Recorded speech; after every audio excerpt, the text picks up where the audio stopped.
In my former life, jiu-jitsu is all about submission. You need to force your opponent to submit. But the guy that submits and taps out, he's not willing to do that. Sure. Like, he don't want to. And if we're not careful, our Christian walk with those around us can easily turn into a jiu-jitsu match where we're trying to force the person to submit. And if you're better or stronger than them, you will get your child, for example, to submit to you, but they're not going to like it. They're not going to want to. They're just going to tap because they have to. Well, the Lord, look, a vain person, the world calls them narcissists. The Bible calls them vain persons. A vain person needs someone else to comply and submit to them. They need that fuel in their bucket to live. So they force it. God doesn't need our submission. He doesn't stop being God. He is the Almighty God, regardless of whether or not we submit to Him. So our submission to Him, it doesn't fuel our God and make Him more God. Our submission to Him is truly out of a love for what He has done for us.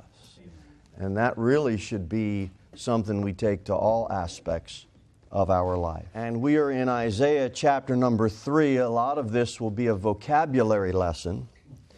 Isaiah chapter number 3. And we're going to talk about verse number 12 first. Let's read it together. As for my people, children are their oppressors, and women rule over them. O my people, they which lead thee cause thee to err, and destroy the way of thy paths. This is the heart cry of our day. Women rule. And if you cross the women who want to rule, buddy, you're in trouble. You are in trouble.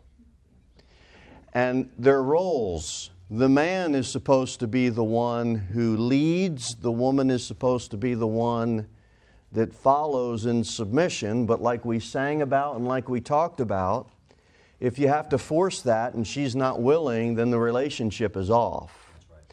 But the nation was in trouble when they had their women rule. But the problem that the women had wasn't necessarily a doctrinal problem. I'm certain that they understood pretty simply what the law said and what God required.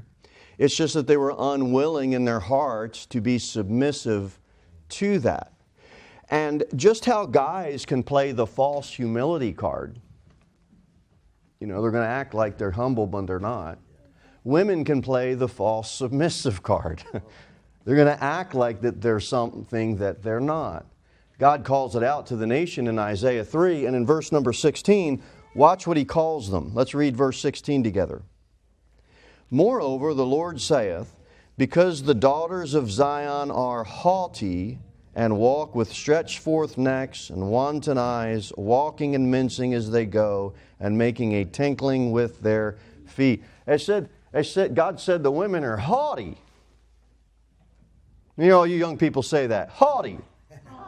That's not a good way to go. Because haughty is not holy. Haughty is not humble. And young ladies, well, all of the ladies here should understand that for one, the opposite of haughtiness, holiness, humbleness, but also shamefacedness, which we looked at in a lot earlier lesson. But you don't want to shoot for haughtiness. You want to shoot for being a holy woman in the midst of a culture that is full of haughty women. Now, I'll tell you, I believe that that's probably harder for ladies to live out in the worldly culture than it is for men. Now, I may be wrong on that. Maybe ladies see it a little bit different. But I know it's real hard for ladies nowadays to find fashion that would honor God. Men, we can go anywhere and, seems easier.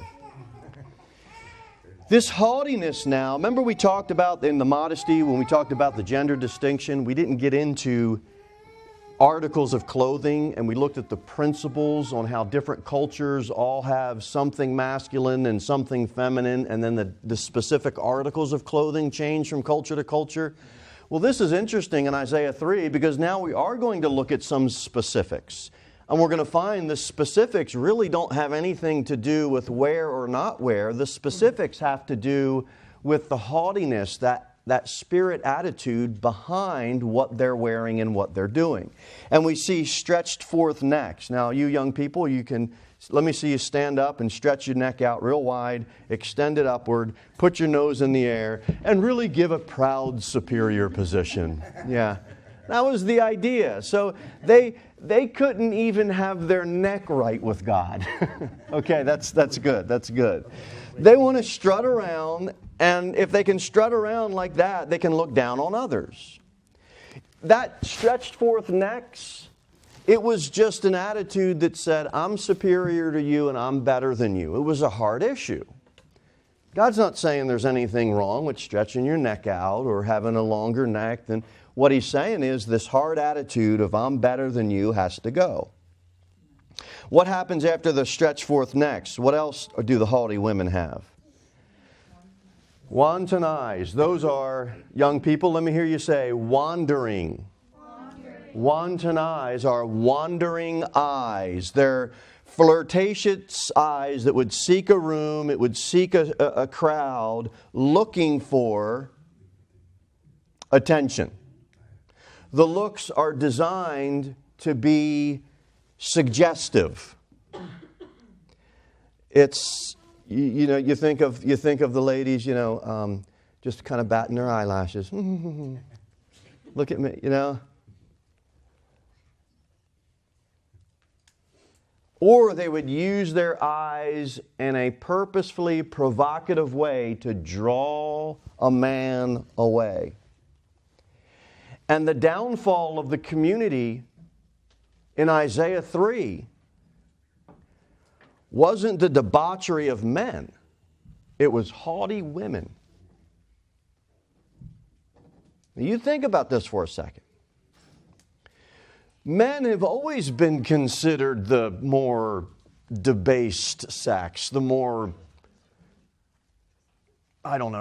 just rude and rough. They've always been considered that. You realize we're in a culture like the prophet Isaiah had to deal with, where this thing has shifted so much that the women are acting worse than some men. Than some sin-cursed men. Sin-cursed women are acting worse. And that's a really, really bad place for a culture or a society to be. If you say, look, everybody's lost, everybody's sin-cursed, it's usually the men that is going to sink to the bottom of the barrel quicker.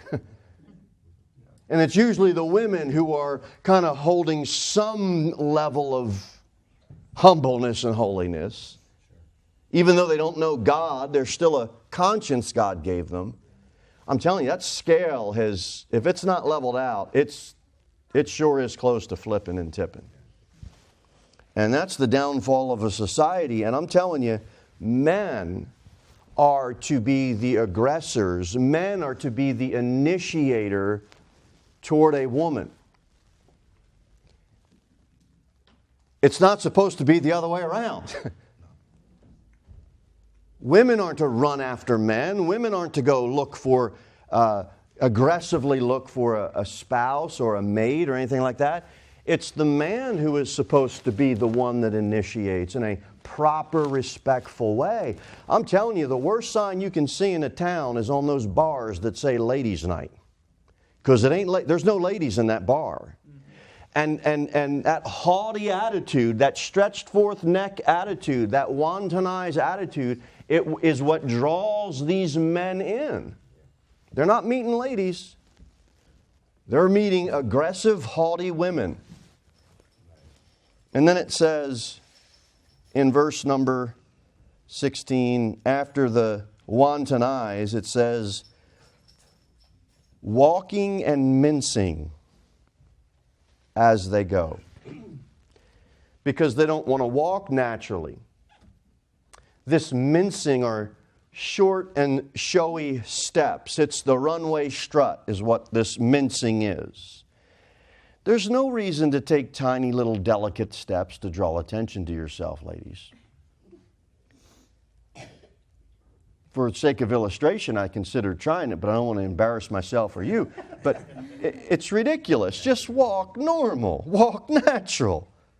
There's no need to be theatrical in a way that says, well, look at me in my mincing and my short little attention-grabbing steps.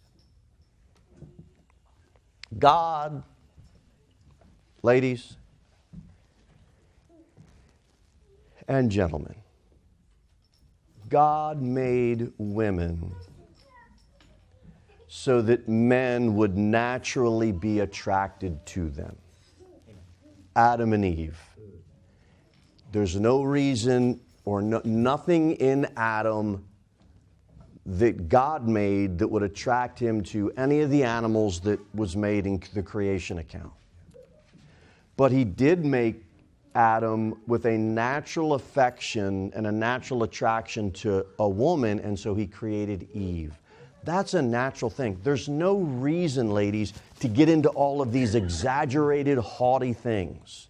God wired men to be attracted to women. Just trust God's plan and He will work that out.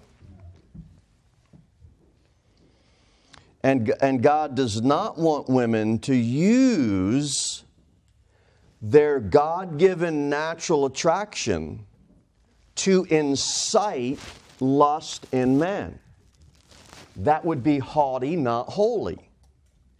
And look, that's a hard attitude when it comes to biblical modesty. You are naturally attractive. Don't use what God gave you to manipulate or incite something in a man that God doesn't want you to do. That's called animal behavior. You're not an animal. You don't act like an animal. You're not. And if you do, you know who you'll attract? Not gentlemen. You'll attract animals. You'll attract the beasts of the field. So don't act like that. Here's another interesting one at the end of verse 16. The tinkling with their feet. I wrote here, that's the jingle jewelry. The young people call it the bling. Right? They're wearing their bling. Look, these were ornamental ankle chains, and they would jingle with each step. God's not saying don't wear jewelry. What He's saying, if you put some jingle jewelry on your ankles and you're walking around to make noise so as to get more attention from men, God says that's haughty, that's not holy. You got a heart problem. So young people, when your parents tell you they don't want you wearing a dog collar around your neck, it's because they don't want you to attract the beasts of the field. Why are you a Christian and you want to wear a piece of leather around your neck with studs? Leather around your wrist and your ankle with studs? Why? You're not going to attract a Christian boy. You're going to attract the beasts of the field. Well, what's wrong with jewelry? Nothing. It's just that when you're doing all this stuff to get attention, it's not holy.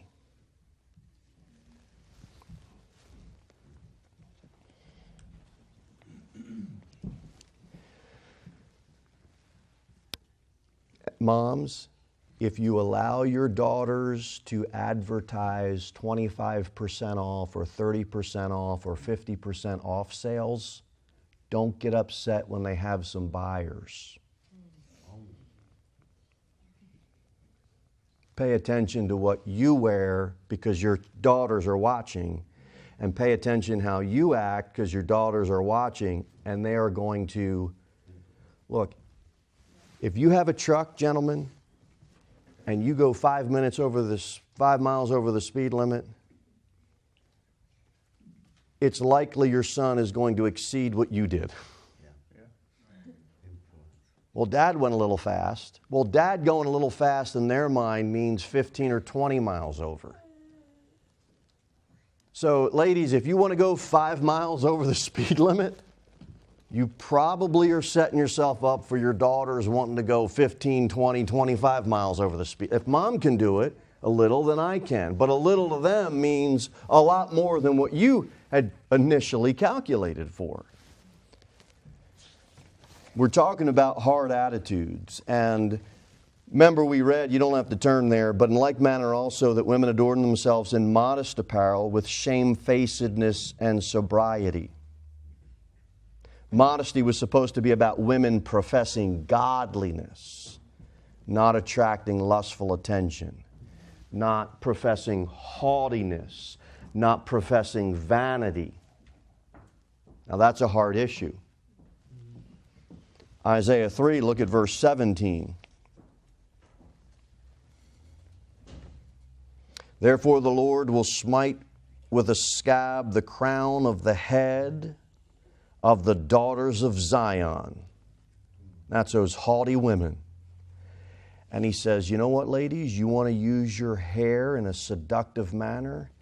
God says, I'm going to put a scab on it. I'll humble you. You're proud of your hair?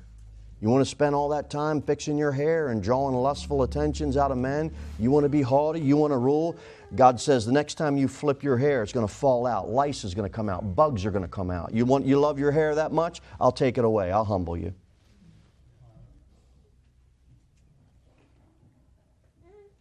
And then he says, and the Lord will discover their secret parts. You're not embarrassed, ladies, to walk around in public with your bare naked legs hanging out? You know what God told the daughters of Zion, those haughty ladies? He goes, okay, is that what you want? Just have all your private parts all shown. If that's what you want, I'll take you away into captivity. You'll be in a foreign land, and I'll see how you like it. They didn't want to obey him. They wanted to be the ladies wanted to be the ruler. We live in a society where women are not ashamed to go out half naked and walk around in public. It's ultimately a hard issue.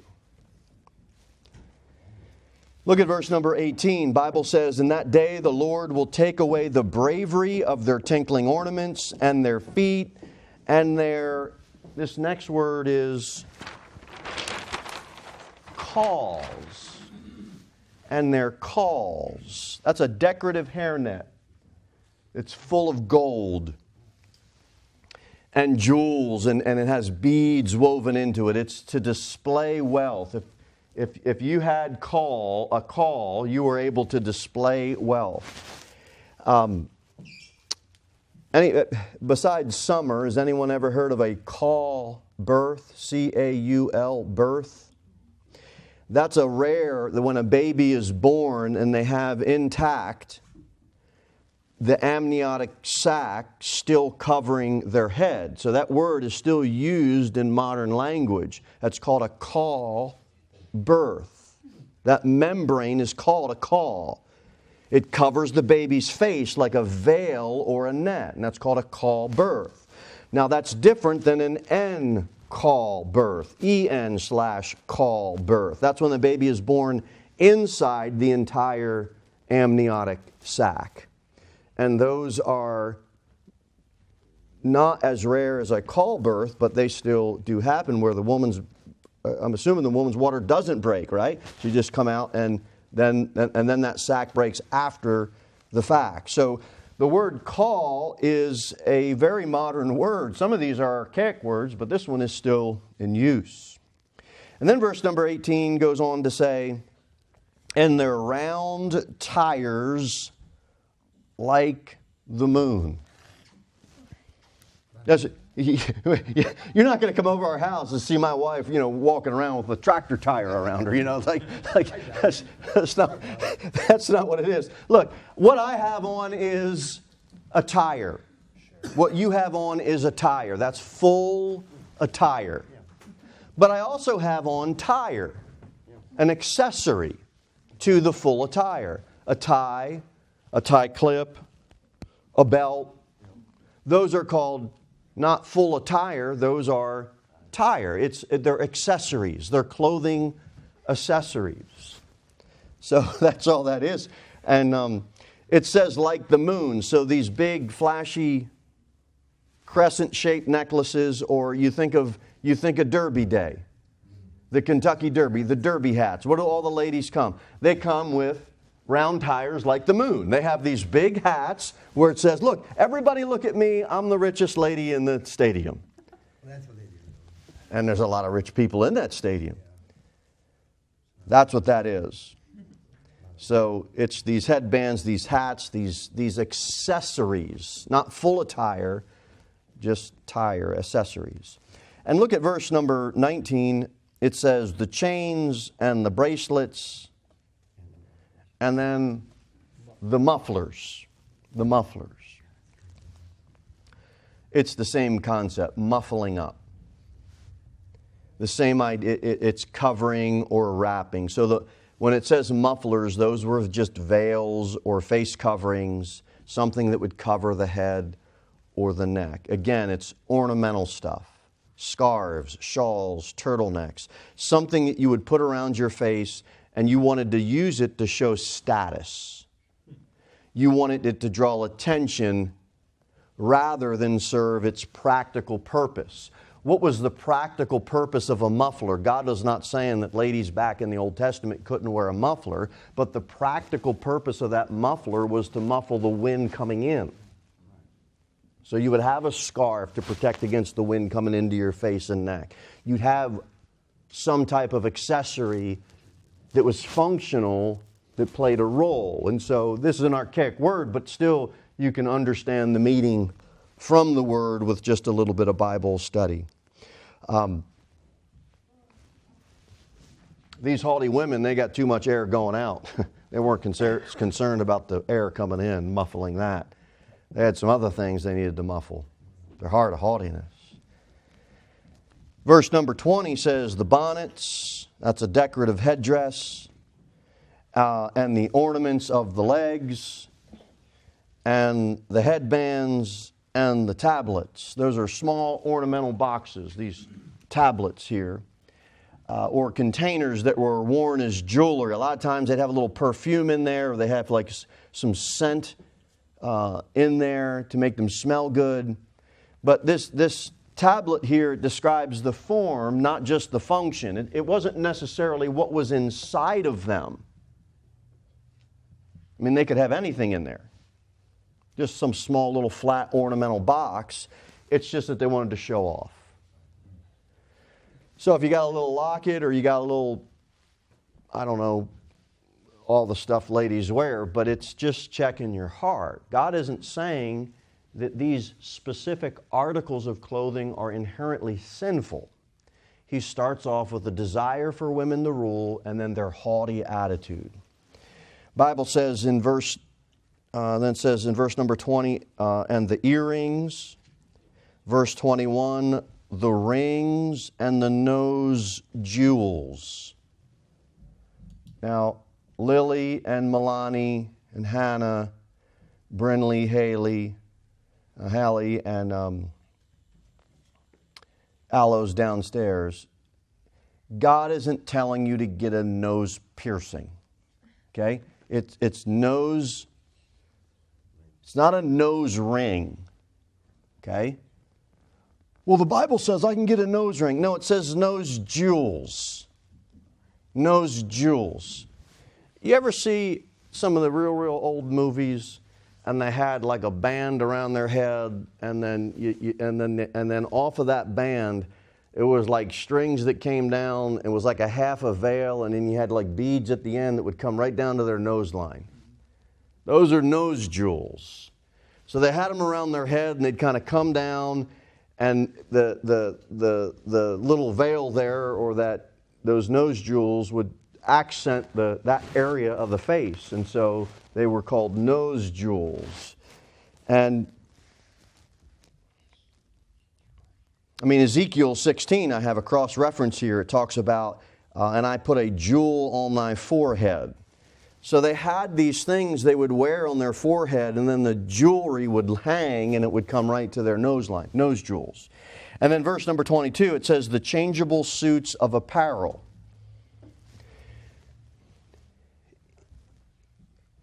We all have changeable suits of apparel.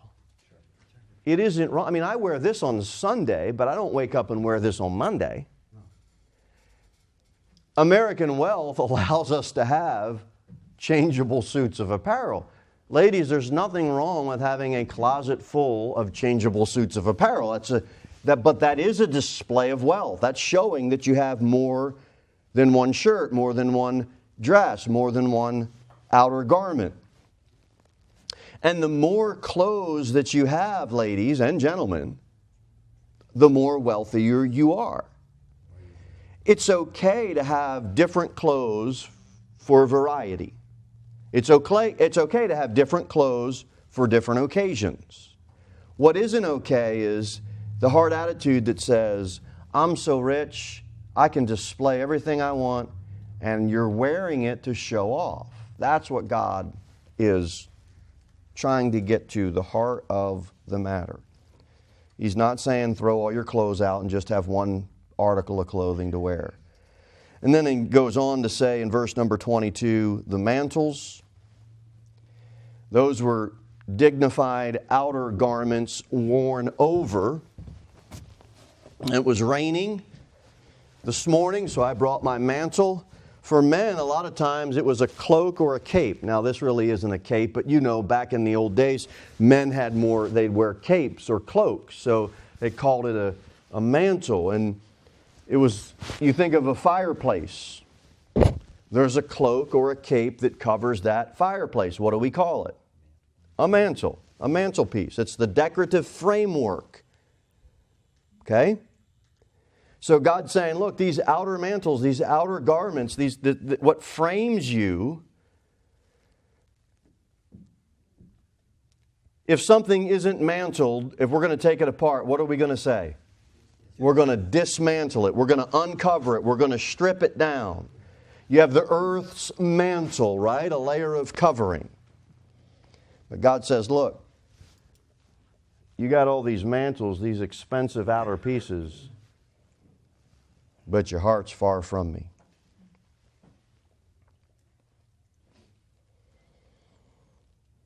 What's next? Read that one, guys. The kids especially. The changeable suits of apparel, verse 22, and the mantles, and then what? And the wimples. Now, once you learn what this is, you see if you want to go out and try to find yourself a wimple. It's essentially a neck bonnet.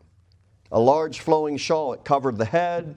It could wrap around the neck and the shoulders. The idea was wrapping, and they called it wimples. Now, this is a word that is still in common use today. Catholic nuns will buy wimples. The best visual you can get for a wimple is picturing what those Catholic nuns wear. It's not just the veil, it's that part that kind of comes here and then down, almost looks like a half a bib, and then it kind of covers their neck and almost up to their chin. You can find wimples today. If your Catholic nuns need them, and so they can purchase a nun's wimple. So that's a word that you would think is archaic, but actually is still in use today. The last one in verse 22 are what? Crisping pins. Those were just hair styling tools. Ladies want to crisp their hair, curl their hair, crimp their hair, create ripples, and use the hot curlers and all that, and the curling irons and the straightening iron, all the heat you put into your head, your hair. God isn't saying throw out your curling iron. But He is saying if you're trying to draw undue attention to yourself, that's some haughtiness you need to check. All these specifics are listed, but God isn't condemning the specifics. He's condemning the hard attitude. Verse 22, it says, the glasses, those were small mirrors, just looking glasses. Because Lord knows you can't go 5 minutes without looking at yourself, right, ladies? Well, the ladies in Isaiah 3 thought that. And God said, it'd probably be a good idea for you to get rid of those glasses. Because you're looking at yourself more than you're looking at me. There's nothing wrong with having a mirror in your house, right? And checking that you got everything. We all do that. If you're going to say women can't look in mirrors and can't fix themselves up beautiful, you're going to have to say the same thing for men. You can't look in the mirror and shave and look. We all do those things. But God says if all you're doing is looking in the mirror and you're not looking at me, that's a clear heart problem. And then it says fine linen, that's premium fabric. And the hoods, those are just head coverings. And then the veils, those are face coverings. I think we covered all of them. What do men make idols out of? Let's come to 2025. What do men make idols of mostly? Sports? Trucks? Themselves? Yeah, that's about good preaching right there. Money and work.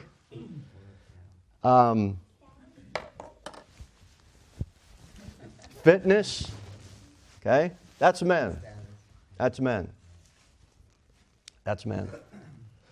That's men. What do women make idols of? Men. True. Fashion. Looks. Clothing. So you know what God's practically, you know what God's saying? Here's what he's saying. Here's what he's saying. Here's what he's saying. Ladies, when you yell into the living room to your husband, what are you watching, sports again? What are you on the hunting channel again? Don't be surprised and don't be insulted if he yells back, what are you, shopping again?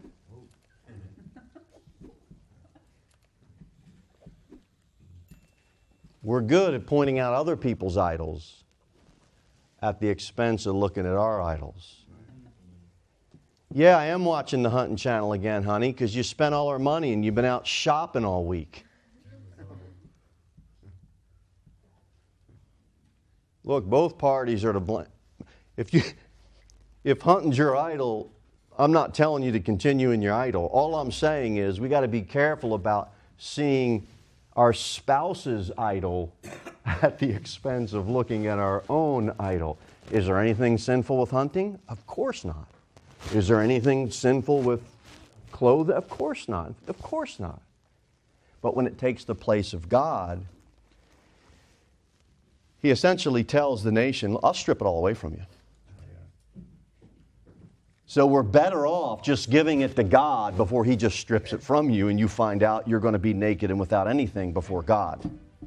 That's the heart lesson and issue really when it comes to biblical modesty.